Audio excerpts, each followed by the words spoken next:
I am Refiloe Mamudise Harris. I am co-founder and operations programs manager for SheHive Association, which is in Lesotho. SheHive Association is an NGO or CSO that was founded by survivors of domestic violence for survivors of gender-based violence. What SheHive does is to, one, create awareness of gender-based violence, that it does exist. Two, to try and encourage people that are experiencing gender-based violence to speak out about it. It's no secret anymore. And to also challenge policies that we feel have a contribution or contribute towards some of the social ills that we're living with, to even create awareness to the very policymakers of those very laws that they're creating. That, are you aware that this is contributing to the reason why there's this social ill that we're dealing with? So basically that's what we're out there doing.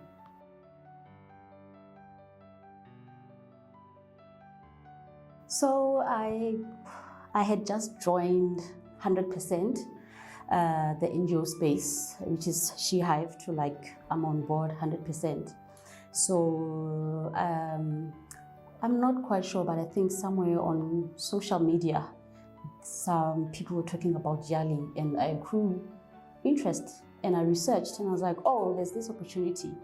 And I started applying and applied until eventually I was admitted to the online cohort then. It was in 2021 under civic education. So and fortunate enough, it was right at that year, the cutoff year.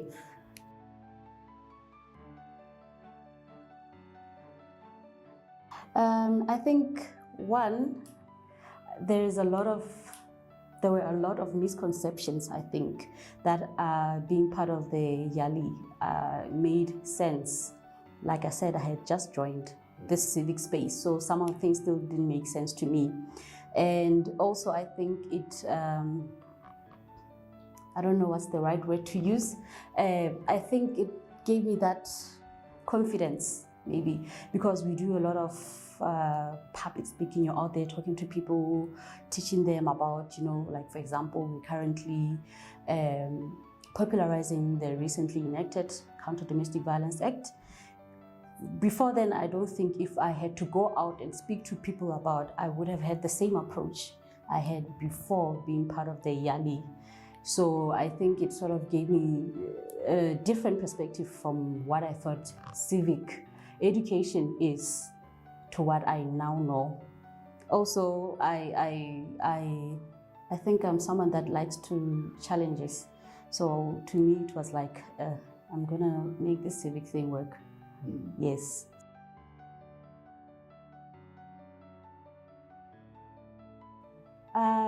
Afterwards, there is, I think Sam, who's part of the current executive committee. Yes, we sort of, because I think he's from Leribe, and we had some activities that we used to do in there that I would say you're welcome to come.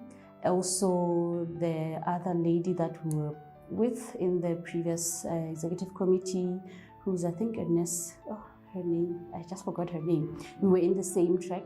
Her and Sam were in the same. So afterwards, we sort of, I would like invite them to tell them, hey guys, my organization is coming. I realize you're based here. You're more than welcome. Even if you're in Maseru, please let me know. So it sort of did that. Even not just them, when we have other activities, I sort of invite other alumni to say, please feel free. If you are interested, you're welcome to come. So it has sort of done that.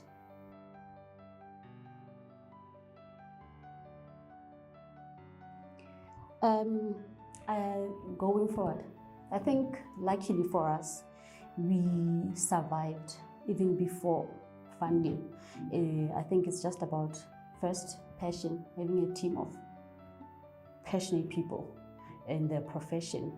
Then going forward with funding, we realized that when you have had the opportunity to receive any kind of funding, the best you can do for the organization and for yourself, because that organization will also sustain you, is to just do what you said you would do when you propose for that funding. Make sure you do it to your best, even if it means sometimes even going beyond what the funding could provide for. And then good reporting, also making sure that the person that has funded you gets known, like a lot of visibility. Yeah, because we realize that it also plays a big part. If you're visible, people see, they start asking, who is that, who's this? It also promotes. So our plan going forward as an organization is what we're still doing. We are fundraising. No funding is small enough for us. We fundraise to an extent, even if some people want to go only for big funding. For us, even small funding does it, because we've been functioning with the small funding. So if there is any opportunity that we are eligible, we apply. We'll just not get it because maybe our application was not good enough. We also are not scared to ask. We go out there, seek help from people that are maybe experts in whatever that we may be applying for. So that is just something that we do. We are out there reaching out to people to say, look, we want to apply for this. How can you advise us? That's what we do. We don't feel like it's being a coward asking. Rather, we really go out there and ask so many people to help when we are fundraising, when we are creating proposals. Yeah.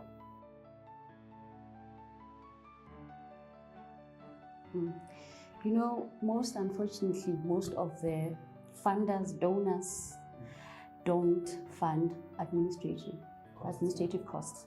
They will say, I'll fund for this project cost only, and please only 5% for administrative costs. So right now as an organization, like I said, we have been operating way before.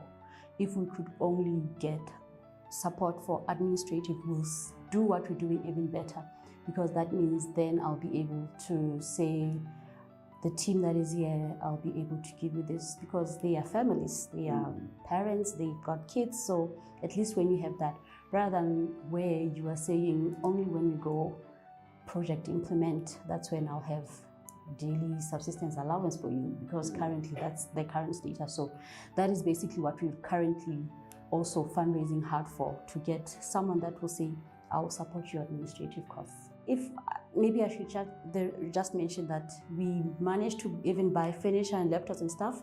We were part of an organization that got funding under the European Union in Lesotho a few years back. Unfortunately, they had a good percentage for administrative or capital. So that's when we managed to even buy this desks and some of the things that we had. Since then, all the other fundings have just been project only.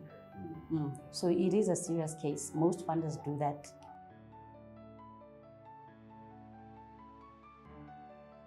I think some people will just apply and do YALI just so they have a title that they were part of YALI. They don't really use the opportunity that comes with being alumni. The opportunity is, if you are out there somewhere and you mention you're alumni, expectation from people is that, oh, she is sort of like something bigger than you know, and I think people shouldn't take it for granted being that. Also, we really gain a lot of experience. It's not just having a certificate that you were part of.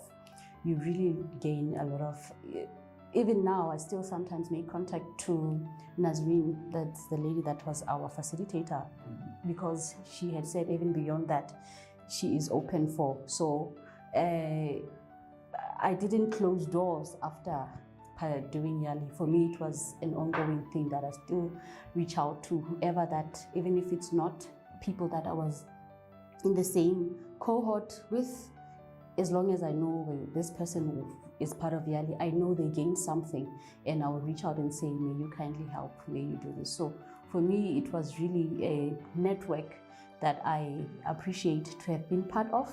And I think it's I wouldn't want to not be associated with being a YALI alumni. So that's what I would say for someone that wants to be. That's why we have a number of alumni right here at the organization. We have 2. I think one is trying to apply, but 2 that have completed. One is our head of psychosocial support, She's a recently graduated into YALI. And then the other one, not unfortunately, she recently went to Ireland to pursue her master's. She's also an alumni. And they applied after I was, and all the time we say, you guys, YALI this, YALI that. Even when they're applying, please ask for my help. Yes. I'll help you if you need help with your application. And then they applied, and it would be like, wow, you know what, we made it. Yeah. So we have other, even in the Shy Club, the She Have Youth Club that I mentioned, we're always promoting, please guys, apply for this. It's a good opportunity. So that's why I'm saying I'm proud that even at this very organizations, we have other two alumni besides me. Refiloe, thank you very, very much. Thank you.